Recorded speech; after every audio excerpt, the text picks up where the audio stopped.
What's up, everybody? Charlie Marlow here. We have this 2-day break for the Cardinals. Great time to reset, get on camera. I know I've slacked in terms of doing on-camera videos lately. I'm going to try to be better, but wanted to talk with you guys, talk a little Cardinals, see what's going on, hear from you. Please comment, like, and subscribe. Drop your comments right down there. I will read them.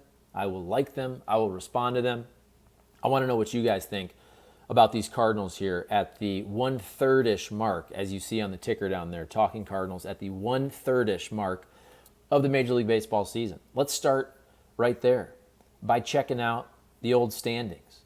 Because sometimes I don't look at the standings enough, I'm not going to lie. Sometimes you're surprised when you see this road trip coming up and you see Pirates and, oh man, the Texas Rangers, dang, the Texas Rangers are freaking good this year. If you're not paying attention, they're dang good. So Cardinals right now, they're in 4th place in the Central, kind of tied for last with the Cubs, but statistically ahead of the Cubs. The Cardinals are 25-32, 439 win percentage, 5 games out of the Central. So 439 win percentage. I did this the other day, and I think the Cardinals at the 1/3 mark of the season, they were on pace to win about 69 or 70 games.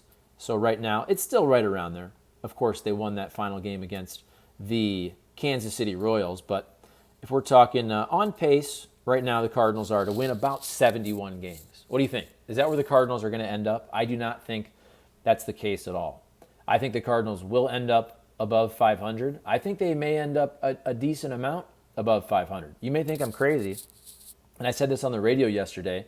I was asked basically, if you force me to bet, will the 2023 Cardinals make the playoffs right now? Just yes or no. If I have to bet 25, 50, $100, whatever it is, I would say yes. And the reason for that is the National League Central is not very good. They're only 5 games out. I don't think any of these teams are going to actually add at the deadline, except the Cardinals. Now, I think the Brewers, what they might do is something like last year when they traded Hader. If they have short-term assets that they can move for more long-term assets, I think the Brewers try to reset, and they're always looking at their long-term future. So I don't think the Brewers are really going to make a big move. I can't see the Pirates doing that. Reds, no chance. Cubs, I think, have already fallen out. And I do think the Cardinals will add pitching at the trade deadline. So they're only 5 games out. They've played, and by the way, I'm not saying that the Cardinals are good.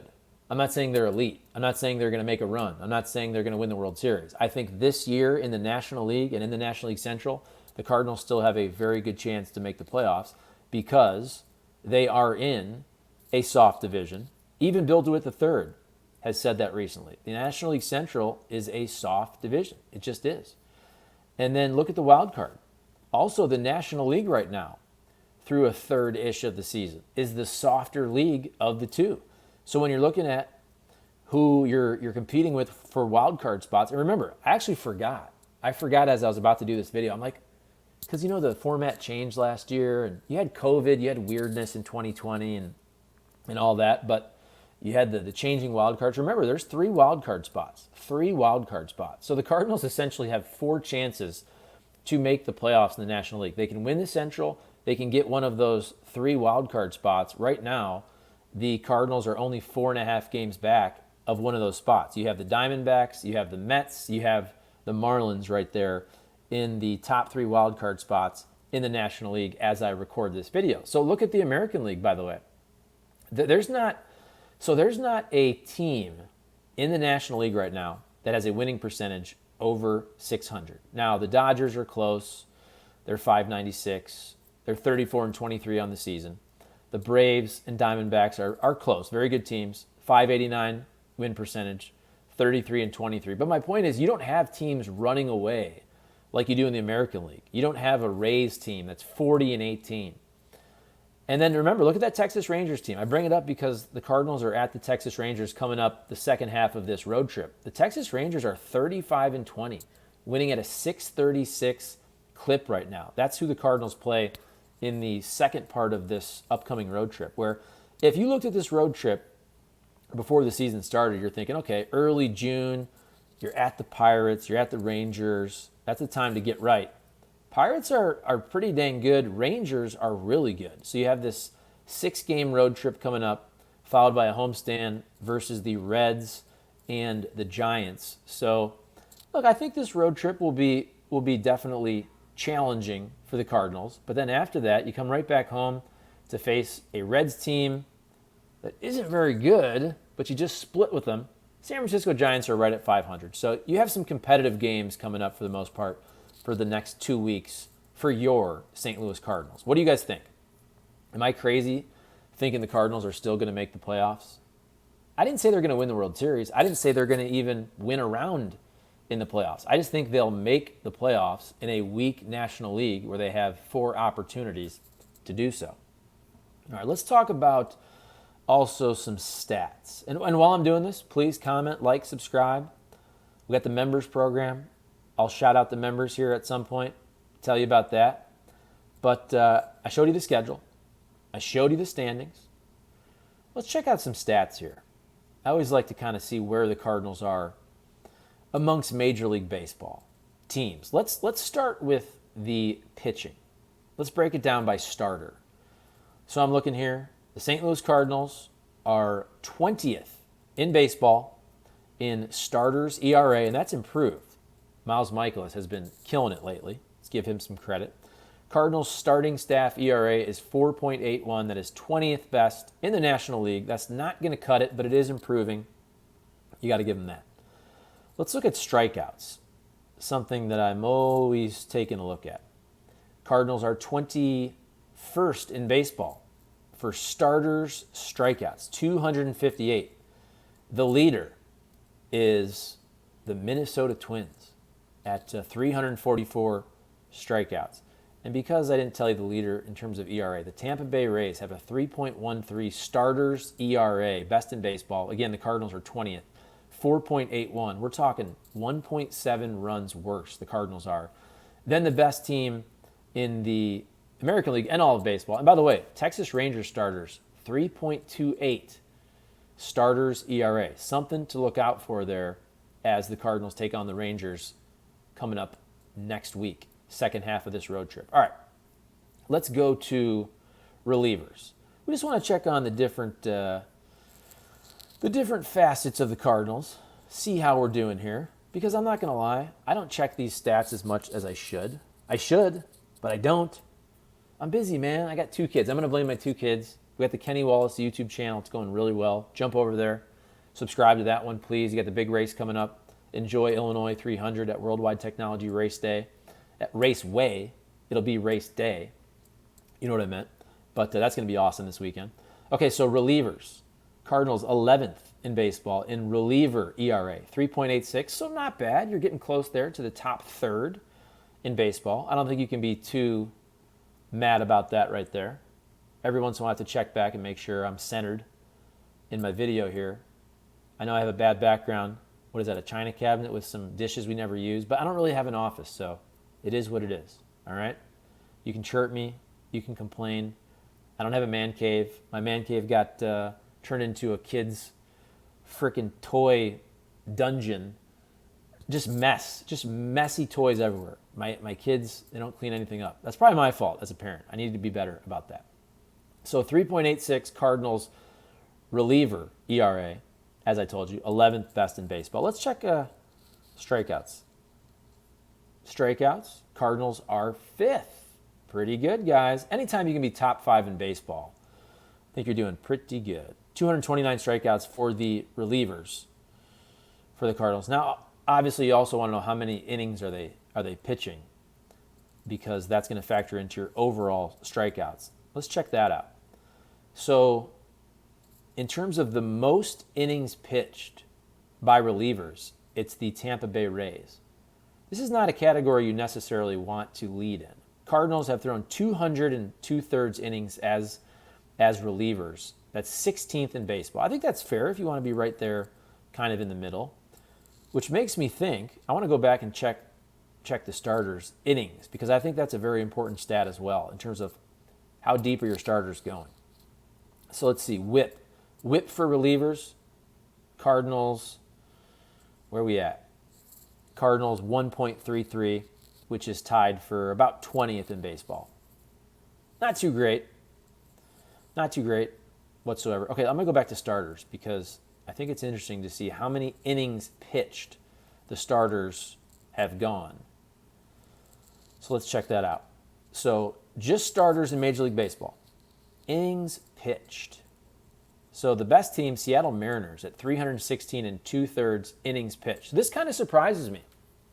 The Cardinals are actually 8th in baseball in starters innings pitched. So think about that. This is why it's always good to look at the stats. I would not have thought that, because we complain a lot about the Cardinals starting staff not going deep. Now, lately, been much better. Miles Mikolas has been much, much better. But we talk so much about 5-inning pitchers.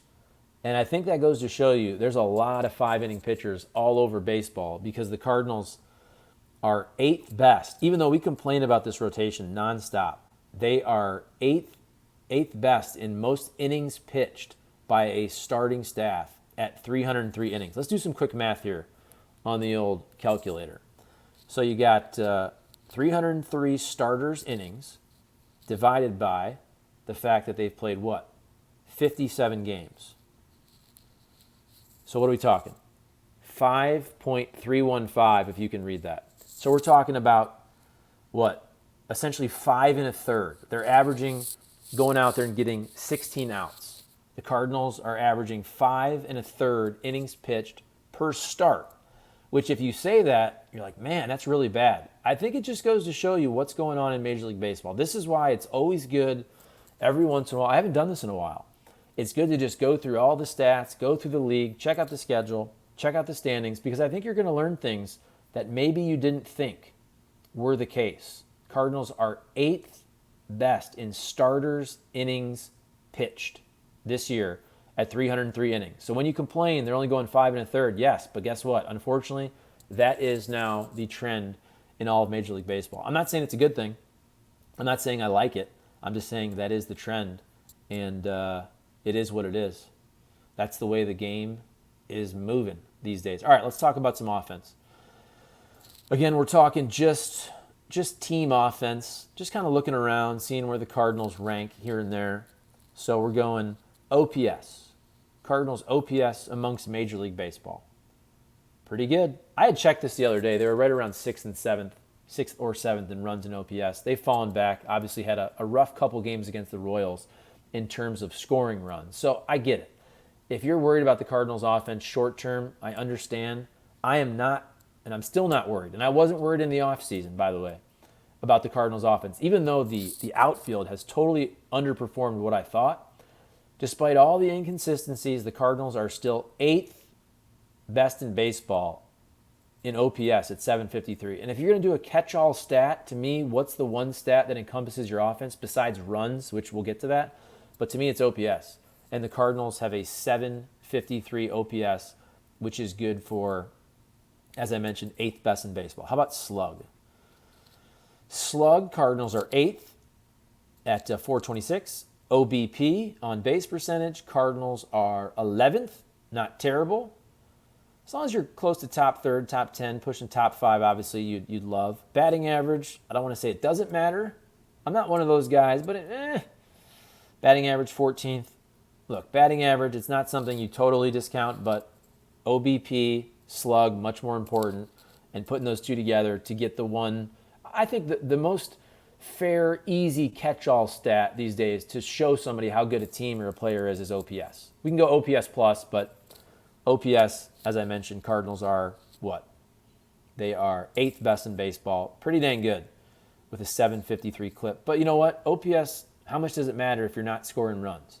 I think they're right around the same. They were. Okay, so Cardinals are now, tied for 9th in runs scored, 273. But also teams have played a different amount of games, so that's not exactly a runs per game total. Some teams have played 58, 57, 56, 55.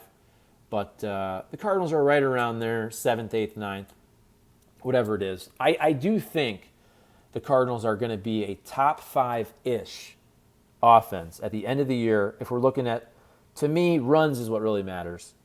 I think if you look at runs and OPS, would not surprise me. Man, it's going to get hot. You know how it is. It gets hot. Ball starts flying. Busch Stadium, June, July, August. You're going to start seeing dingers, more so, Goldie, Arenado, Gorman. I think the Cardinals will end up a top 5-ish offense in terms of runs and OPS at the end of the season. I still don't think that means they're elite. I'm not saying they're going to win the World Series. They have to add to the starting rotation. They need that dude, that guy. They need somebody that can line up as a 1 in the playoffs. I know you're liking Miles Michaelis. If he's your 2 or 3, okay. Jack Flaherty, we'll see. I did think Jack Flaherty was going to be much better this year. He's been pretty inconsistent. Let's look at the numbers there for these guys. Because again, I think sometimes, we're all busy. You're working. You got a girlfriend or whatever, or a wife, or kids, and you kind of forget what's going on, which is why I'm repeating myself 5 million times. But it's good every once in a while, once a week or so at least. Now, I should do it every day because I work in sports. I should. But it's always good to check and see what guys are doing. So, offense. I have just guys that are right now have enough at-bats to qualify. So you got Nolan Gorman, 13 homers. Nolan Gorman leading the team in OPS for qualifiers, 915. Paul Goldschmidt doing his thing, 905 OPS. He's got 10 bombs. Lars Nootbaar has a 770 OPS. He's getting on base at a 380 clip, slugging at a 390 clip. Tommy Edman, 761 OPS. Nolan Arenado, 742. That obviously needs to creep back up into the 8s, 850s, pushing 9. We know Nolan Arenado is better. Brendan Donovan has had a rough first couple months to the season. 714 OPS. Wilson Contreras also. Here's another guy. He's below average offensively. 663 OPS. I know they messed with him and everything with playing outfield and not catching for a week or so.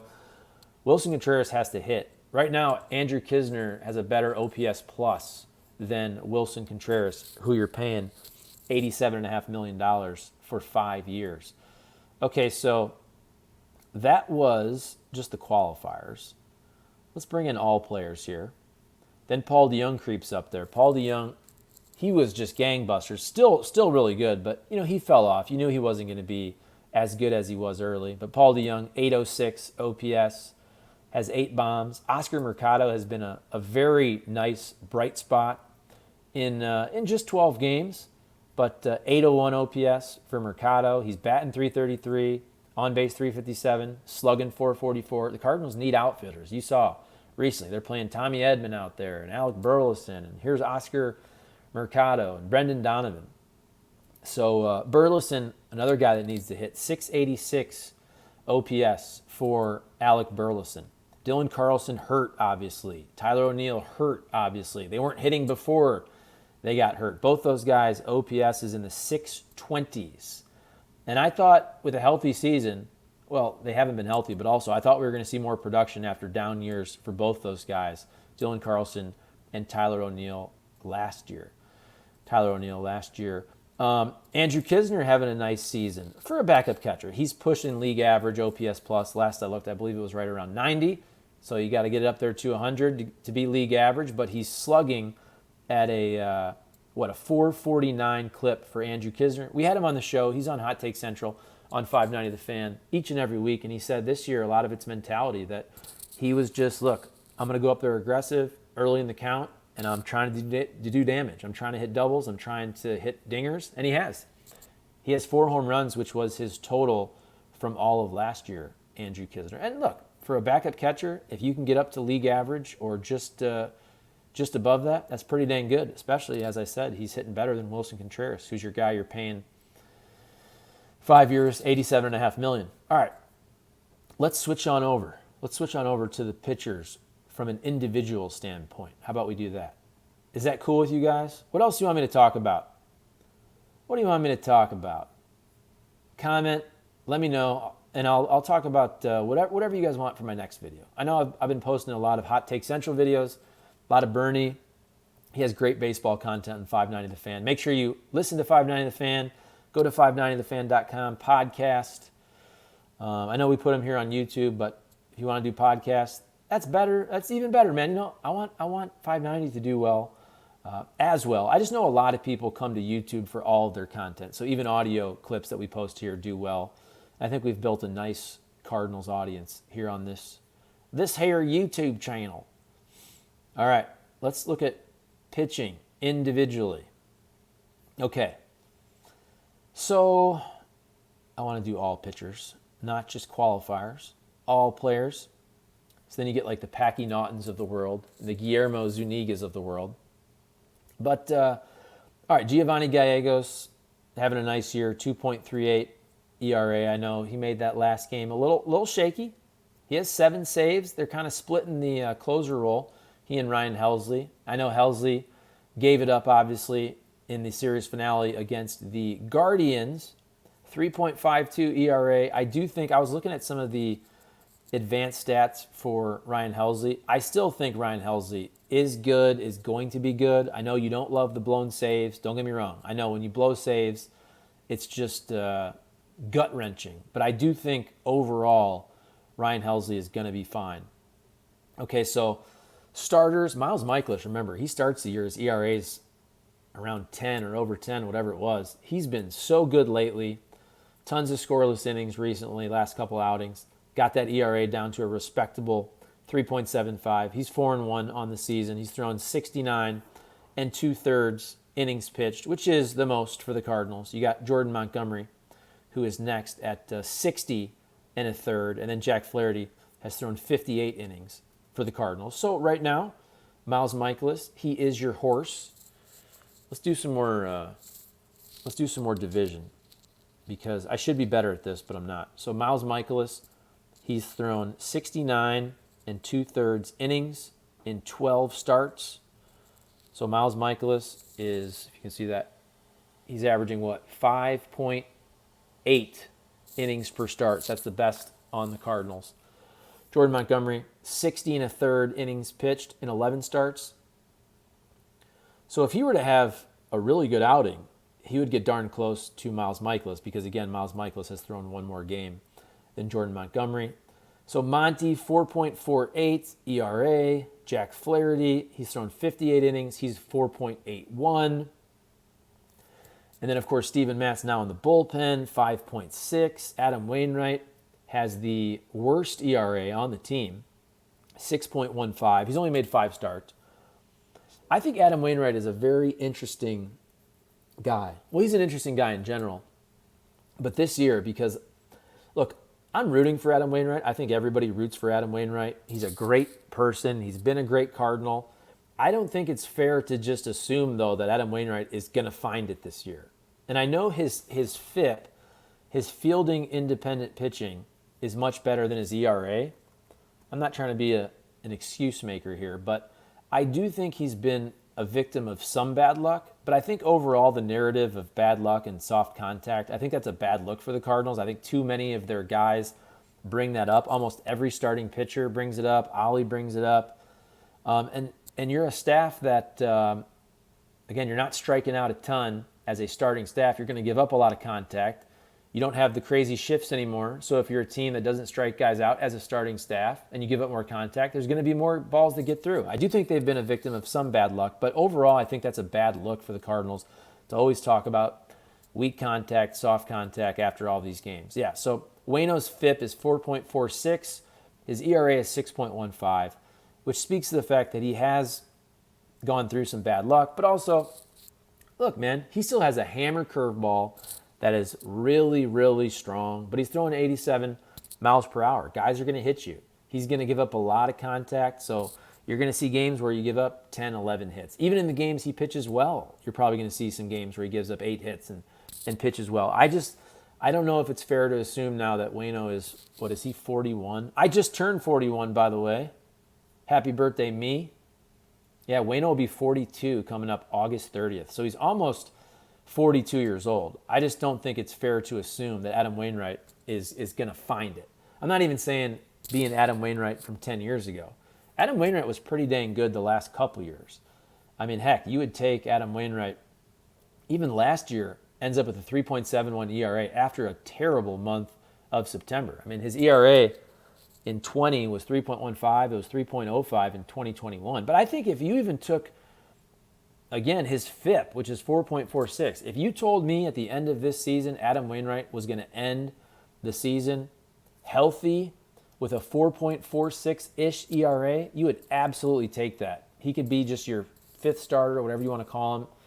But when your ERA is over 6, if that continues, you're in a tough spot. I know Adam Wainwright's also going for his 200th win. And you don't want to sacrifice team success for these individual awards and all that. He's going to get it pretty soon here. So I think he's going to get enough starts if he stays healthy to get the 200 wins over the next couple months. But I think it's fair to say if Adam Wainwright 2 months from now is still a guy throwing to a 6 ERA, then trade deadline comes and you're trying to add and you're trying to find a spot maybe for a starter, that's an interesting question because Ollie would then have to pull a rotation spot from the beloved Adam Wainwright. We'll see what happens. That's, again, a question for a couple months from now. I think Waino is going to get at least another month worth of starts. I think he'll get his 200th win, which is cool. Again, you shouldn't sacrifice team success and goals for that. But I think the Cardinals figure out the rotation at the trade deadline. So we have a couple more months to figure out where we're at with all that. All right. Any other pitchers here I need to focus on? Libator, just a couple games, 2 starts, 1 relief appearance. His ERA is 4.91. I could see him improving, though. I'd like to see more opportunities. That Guardians game in Cleveland kind of got away from him after pitching pretty well for the most part. But look, that's the key to pitching. Doesn't matter if you throw 4 scoreless if your last inning you give up a 4 spot. He's young. I'm high on Matthew Libator, and I really wasn't heading into this season. So give him credit for adding strength. What was the line was, you can't shoot a cannon out of a canoe. Got his legs bigger, velo's up, throwing harder. So good for Matthew Libator. Who am I missing, guys? What do you think? Jordan Hicks has been much better lately, obviously. Drew Verhagen was good early and then has come back to be the Drew Verhagen we saw last year. Zach Thompson, obviously, stretching out to be a starter. Who knows when? Next year? What do you guys think? All right. What do you want to do at the trade deadline, by the way? So I did a video this offseason saying I think Shane Bieber was the guy to get, not just because he's really good, but also because I think he's available. The Guardians, if they're not going to sign somebody, they'll trade guys like that. We saw him, they didn't lock up. Go back to Corey Kluber. Go back to, Trevor Bauer. Who am I missing? Cookie Carrasco. I can't remember the exact situation. But if they're not going to pay somebody, they already paid J-Ram. They paid Jose Ramirez a ton of money. And then they paid one of their other players a big amount. You guys will correct me. You'll let me know. Which one of their, was it an infielder? They just gave a big contract to. Let me look it up. Let's see. This is bad television, but let's see. Big contract recently, long-term contract. Who was it? Andres Jimenez. 7-year, $106.5 million extension for Andres Jimenez. I couldn't remember the name. I'm sorry. But good for you. Getting that bag, baby. 7 years, $106.5 million with a club option for 2030. So the Guardians don't spend a lot. I don't think they're going to spend for Shane Bieber. Here's what kind of worries me, though. I'm not going to lie. So Shane Bieber, he leads the league in games started, innings pitched, 75 innings, has given up 76 hits. He's faced the most batters, only 53 strikeouts in 75 innings. That worries me. I haven't looked to see if velo's down, but here's a guy who in his career has struck out 884 batters in 778 innings. Big strikeout guy. 198 strikeouts last year in 200 innings. Led the league in strikeouts, 122 in 77 and a third innings during the shortened COVID season. Struck out 259 batters in 214 and a third innings in 2019. Big-time strikeout guy, not striking guys out this year at near the rate that he has in the past. So his strikeouts per 9 career is 10.2. This year it's 6.4. It is way down, and it's fallen the last, 4 seasons. If you go back to 2020, it fell from 14 and 2/3 strikeouts per 9 to 12.5 to 8.9, which is essentially 1 per inning last year, to 6.4. That worries me. Does that worry you guys? Shane Bieber has a year and a half of control, but if you're going to give up the farm for a guy and his strikeout numbers are way down, that is something that you have to keep an eye on. Let's look at his most recent appearances, though, and see if that has improved. Obviously, he just faced the Cardinals not too long ago. So his strikeouts in his last 5 outings, he had 4 strikeouts against the Orioles, gave up 7 earned runs in 4 innings. Cardinals game, pitched pretty well. You guys probably remember that. 6 2/3, 2 earned runs, only struck out 2. 4 strikeouts. He did have a 9 strikeout performance against Detroit back on May 9th. But overall, man, big picture, the fact that the strikeouts have dropped that much the last 4 years to a point where now he's striking out, what I say it was, 6.4 per 9 innings, that's pretty bad. So to me, I'm not a doctor, I'm not a pitching guru, I didn't check his velo, but something's up there where whether it's his velocity, whether it's his nastiness, the sharpness of an off-speed pitch, the fact that he's not striking people out nearly the way he was even last year before, 4 years ago, that just worries me for a guy if you're going to bring him in for a year and a half or try to sign him long term. But hopefully he can figure that out. And again, I should have checked his velo and the reasons for all that. But you know what? There's other people you can check for that type of information, okay? I never try to pretend to be Mr. Expert on everything. I am what I am. Talking Cardinals, talking NASCAR on the Kenny Wallace YouTube channel. And let's, by the way, go subscribe to that channel, please. I'll try to throw a link up here. I also want to give a shout out to the members on this channel right here. We do have 1, 2, 3, 4, 5, 6, 7, 8, 9. We have 9 members on the channel. And you guys are portrayed and displayed there on the homepage. So shout out to Bird Chatter Baseball. Bobby, the handsome guy. Is that Bobby, the handsome guy Johnson? Yes, it is. Bobby, the handsome guy Johnson. Mark Livingston, Michael Hawkins, Paul Pitlick, Charles Wagner, Mother Goose, my guy, Stevie Reeb, SMFR, the podcast, and Bren Gillespie. We have 9 members. Thank you very much. You get the little emojis, you get the shout outs, you get the priorities in the comments and the little badges and all that, all the little perks. I appreciate all of y'all. But again, you don't have to be a member. The beauty of YouTube is anybody can watch for free. You just have to sit through some videos. Some ads, I should say. Are there too many ads, by the way? Every once in a while I'll get a complaint about that. But YouTube selects the ads for the long videos in the middle. I don't control that. Every once in a while I'll hear somebody complain about that. But just got a phone call. I got a phone call from Morenci, Michigan. 517 area code. I got another one. I should have turned my notifications off. I have a cell phone from my days in Lansing, so it's 517. And there's somebody, by the way, you don't care about this, it's not really Cardinals related, but because unprofessionally my phone kept ringing, I'll bring it up. There's somebody named Morgan. I think it's a woman.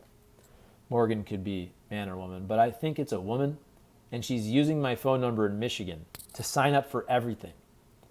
Everything, like every store, government programs, she's using my number, and I'm getting all of this spam from 517 numbers in Lansing, Michigan. So Morgan, if you're watching, stop it. All right, if I'm talking about spam and Morgan and 517 numbers, I think I've gotten to the end, folks. What do you think? Have I covered it all? I wanted to give you some baseball talk because on Hot Take Central, we didn't talk any baseball today, any Cardinals, with this 2-day break. I'm going to blame Cam Jansen for that. Cam, if you're watching, it's your fault, buddy. It's your fault that we didn't talk baseball, okay? So everybody, if you're mad, email, tweet at Cam and say, we want baseball talk. No, today was actually fun. Last couple of days, tomorrow will be fun with just non-sports, just fun talk because the Cardinals off for a couple of days. Not a lot of sports going on right now, obviously. You have NBA Finals and the Stanley Cup Final coming up. Remember, it's NBA Finals, it's Stanley Cup Final. Okay, it's important with the tense there, with, the possessive. We had a guy that was obsessed with that. He would always critique people if you said Stanley Cup Finals instead of final. And I said, who cares? Who gives a crap? It's the same. It's not important. It's not something that you should get mad about, buddy. All right? I won't mention his name because I'm a nice guy. but it was annoying as hell. So there you go. Cardinals coming up, couple off days at the Pirates, at the first place Rangers, your St. Louis Cardinals right now, once again with a record of 25-32, 439 win percentage, looking for about 71 wins on pace this year, but I don't think that's going to happen. I think the Cardinals will be above 500, and I think the Cardinals will make the playoffs. Now, if you ask me a month from now, I may change my answer. You always take stock of your team during the 3 holidays, right there, Memorial Day, 4th of July, and Labor Day. Clearly, the first third of the season has not gone the way the Cardinals wanted it to go, but I think the worst is behind them. I think the starting staff is getting better. I think they'll add to the starting staff. I think the offense, you'll get healthier. I think you'll see some more consistency from guys like, let's say, Brendan Donovan. And I think as the weather gets hot, you're going to see these bats heat up, and I think you're going to have a top 5 offense in baseball right around there at the end of the season. I think the Cardinals will make the playoffs, either winning the Central, one of those 3 wild card spots. I'm still not high on the Cardinals going on a run, but who knows? John Mozeliak, Bill DeWitt Jr., prove me wrong. Do something at the trade deadline. Improve this team. Go get a dog. Go get a starter. Go get an ace. Somebody that can deal in the regular season, in the playoffs, and for the future. You need an ace for the future as well. All right. I think that's good. I don't even know how long I went. Was it about 36 minutes? I started the video, then I had to stop because my wife called me at one point. And then also, I'm not going to lie to you, I forgot about the playoff format earlier. I was thinking, are there 2 wild cards, 3 wild cards? And I couldn't remember. Baseball's been so weird with COVID. I'm going to blame long COVID. I was like, what is the format? I had to make sure because I don't want to come on and be dumb and forget. Remember, there are 3 wild cards. 12 teams make the playoffs. That's why, look, I'm not saying it's a great accomplishment, but the Cardinals, they're going to get one of those 4 spots in the National League. 4 meaning either winning the Central or one of the 3 wild card spots. But you got to shoot for the top couple spots, getting that bye, which they weren't able to do last year. Okay, I'm rambling now. I'll shut up. I'll shut down the video. Comment, like, subscribe, tell your friends, share the channel on social media if you like it. Share it and say, hey, follow, subscribe this guy, watch this video, blah, blah, blah. Hot Take Central, 590 The Fan. Watch all the videos, listen to the shows, podcast, listen live, listen in the app. It's all good. Have a great Thursday. Have a great weekend. Cardinals at Pirates. Hopefully I'll see you at the race. Enjoy Illinois 300. Subscribe to the Kenny Wallace YouTube channel. QuickTime Kenny Wallace, or Kenny Wallace QuickTime. We have a second channel that's rocking and rolling as well. All right. Thanks for watching. Comment, like, subscribe. Love you all. Peace.